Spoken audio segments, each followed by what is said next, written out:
전에 이분이 원래 지방간으로 저한테 외래 다니시는 분이고 그때 복부 초음파를 했어요. 깨끗했었거든요. 근데 정확히 10일 있다 간용량이 이만한 게 생겨서 오셨더라고요.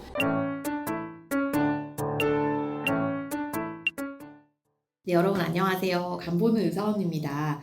오늘이 휴일이에요. 근데 너무 제가 머리 감기가 귀찮아가지고 오늘 그냥 머리를 묶고 나왔거든요. 조금 비주얼이 안 좋아도 좀 일을 하고 넘어가 주세요.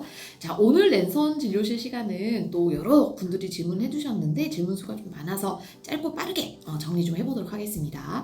자, 첫 질문은 정금희 님께서 질문을 올려주셨는데요. 작년에는 바이러스 수치가 17,000이었는데 이번 주에 11만까지 올라가고 근데 아직은 간 수치가 우리가 보통 AST, ALT가 40 미만을 정상이라고 하는데 36, 39 그래서 정상을 벗어나진 않은 상태입니다. 항바이러스를 복용해야 되냐?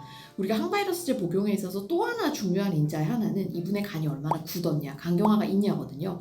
근데 사실 지금 정금희님께서 정보는 안 주셨는데 만약에 초기 간경화나 간경화를 시사하는 소견이 있으면 지금 수치는 당연히 항바이러스를 복용을 해야 하는 거고요. 만약에 그냥 만성 간염 수준이다, 만성 간질환 수준의 굳은 간이면 아직까지는 급여 인정은 되지 않습니다. 그러면 내가 여기서 비보험으로 항바이러스를 먹어야 될까? 이거는 이제 가족력이라든지 현재 간이 얼마나 굳었는지 이런 걸 좀 복합적으로 상의를 해서 진료 보시는 담당 선생님이랑 한번 상의해 보시는 걸 추천해 드릴게요. 다음은 삔빼님인데요. 이분은 이제 우리 간 농량에 대해서 제가 그때 영상을 올렸을 때 거기에 관한 질문이에요. 그래서 간 농량이 크면 우리가 관을 넣고 물을 빼고 그다음에 이거를 붙이는 배액술 할 수 있다라고 제가 얘기를 드렸는데 배액술을 해도 다시 물이 차는 경우에 간 절제술까지 가는 경우가 많냐라고 물어보셨어요. 일반적으로 배액술만 하는 경우는 좀 드물고요. 배액술을 하고 나서 경화술이라 그래서 그 물혹을 서로 자기들끼리 붙이는 시술을 하게 됩니다. 그럼 그렇게 되면 물이 나중에 다시 차도 처음만큼 다시 차는 경우는 드문 것 같아요. 예를 들면 시술하기 전에 물혹 크기가 13cm였던 분이 이런 배액술과 경화술을 하게 되면 이후에는 물이 차더라도 5cm, 6cm 정도에서 더 자라지 않는 경우를 볼 수 있어요. 근데 사실은 이런 배액술을 하는 중요한 목표는 암이나 그런 것보다는 우리가 생활하는데 불편함, 주관적인 불편함이 커서 그렇거든요. 근데 11cm에 불편했던 분은 5cm, 6cm 정도에서는 증상이 없는 경우가 많습니다. 그래서 배액술을 해도 다시 물이 찰 경우에 이전보다 크지 않고 환자의 주관적인 불편감이 크지 않으면 그냥 경과간짜리 1번이고요. 만약에 더 큰다 이럴 경우가 적긴 하겠지만 그리고 뭔가 악성이랑 구분이 되지 않는다 이럴 경우에는 간 절제술까지도 넘어갈 수는 있습니다. 하지만 실제로 단순 간 농량에서 수술까지 가는 경우는 크게 많이 없다, 굉장히 드물다라고 알고 계시면 될 것 같아요. 다음은 채림님께서 질문 올려주셨는데요. 수직 간염으로 그렇고 이분이 이제 20대신데 갑자기 간 수치기, DNA 수치가 매우 높고 활동성이 나와서 조금 많이 걱정을 하신 것 같아요. 여러분 원래 B형 간염 환자들이 20대에는 DNA 수치가 높습니다. 이걸 우리가 이제 면역 관용기라고 얘기를 하고요. 면역 관용기는 되게 특이하게 B형 간염도 엄청 많은데 이 B형 간염이 간을 공격을 하지 않고 있고 정확하게는 우리 몸의 면역 시스템에 잡히지 않아서 평화롭게 공존을 하고 있는 시기예요. 근데 이제 간혹 운 없게 이 시기부터 활동성이 나타나는 경우도 있는데 제가 이제 진료를 보면은 실제로 B형 간염이 활성화된 경우도 있긴 한데 의외로 요새 또 비만이 문제잖아요. 그래서 지방간 수치가 올라가서 이분이 B형 간염이 활성화된 것처럼 보일 때도 있거든요. 그래서 이거에 대해서는 감별을 조금 해야 될 것 같고 제가 우리 채림님이 지방간이 있는지 없는지는 모르겠지만 어쨌든 간 수치가 올라간 원인이 정말 B형 간염 때문인지 아니면 다른 원인에 의한 거는 아닐지 그거를 좀 면밀히 살펴보는 게 필요합니다. 제가 왜 이 얘기를 드리냐면 보통 항바이러스제 치료라는 게 한번 시작을 하게 되면 5년, 10년 이렇게 장기 치료를 해야 되잖아요. 근데 20대 때부터 이제 약을 드시게 되면은 굉장히 20년 이상 약을 드셔야 되기 때문에 시작 시점을 조금 신중히 하는 게 좋겠다가 저의 개인적인 생각입니다. 네, 다음은 백인홍님이시고요. 50대 후반 B형 간염 환자분이고 항바이러스제를 20년째 복용하고 있고 초음파 찍을 때마다 간이 거칠다라고 하는데 간 기능이랑 간 굳은 정도가 정상이면 이상 없다고 말을 하는데 초음파 찍을 때마다 간이 거칠어요 자꾸 얘기를 하시니까 좀 걱정이 되시나 봐요. 이게 없어지진 않는지 물어보셨습니다.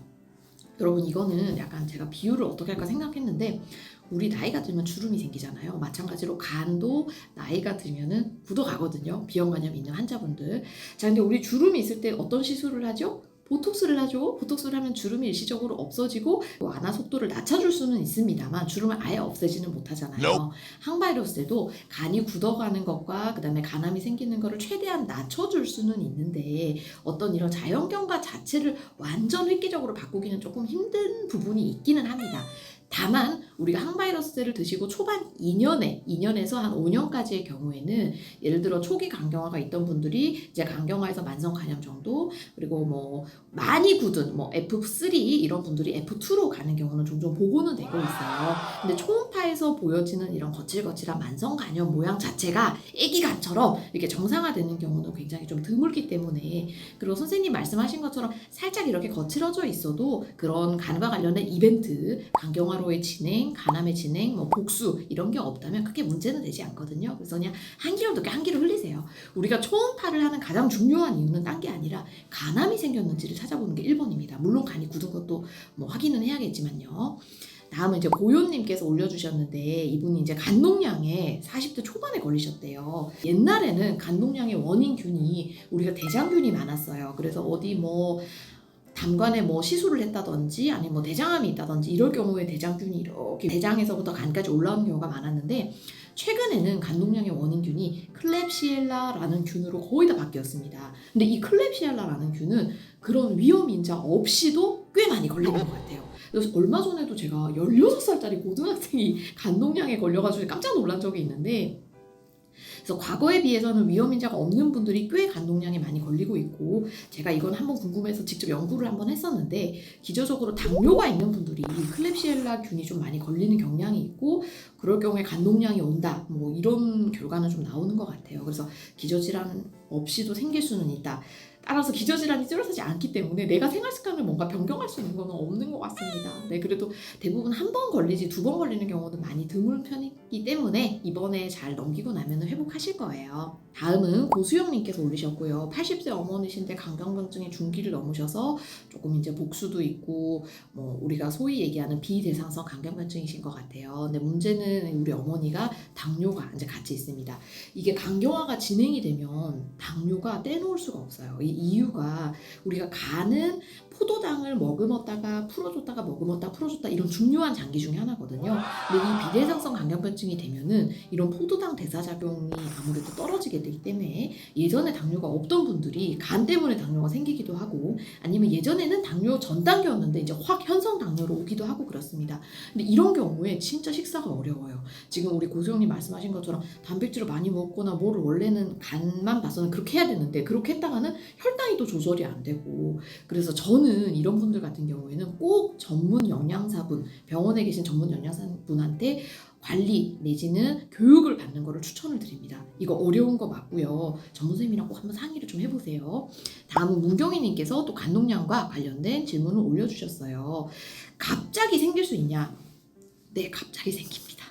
실제로 제 환자도 얘기를 해드리면요, 10일 전에 이분이 원래 지방간으로 저한테 외래 다니시는 분이고 그때 복부 초음파를 했어요. 깨끗했었거든요. 근데 정확히 10일 있다 간농양이 이만한 게 생겨서 오셨더라고요. 그래서 간농양은 극성 감염의 일종이라서 정말 일주일 사이에도 없던 게 생길 수가 있습니다. 심한 몸살이나 감기랑 똑같다고 생각하시면 될 것 같아요. 우리 몸살 감기가 막 2, 3일만 돼도 생기잖아요. 간농양도 마찬가지입니다. 네, 다음은 푸푸님께서 질문을 올려주셨어요. 비형간염 보균자 0단계, 그러니까 0단계라는 거는 굳은 게 아예 없다, 정상간이다 라는 거고요. 항바이러스 처방이 불가능한가, 바이러스 수치가 높다, 외국에서는 극소량이라도 바이러스가 발견되면 일찍부터 복용할 수 있다는 말이 있어서 그렇다.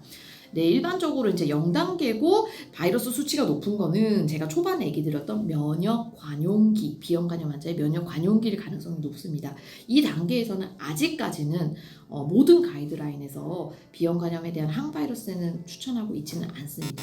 우리가 이 외국 가이드라인이 정확히 많이 쓰는 게 딱 한 3개 정도 있어요. 미국 간악회 가이드라인, 유럽 간악회 가이드라인, 아시아 태평양 간악회 가이드라인, 이렇게 3개가 있고, 그다음 우리나라 가이드라인 이렇게 4개까지 했을 때 4개 모두 현재 단계에서는 항바이러스제 복용이 추천되지는 않습니다.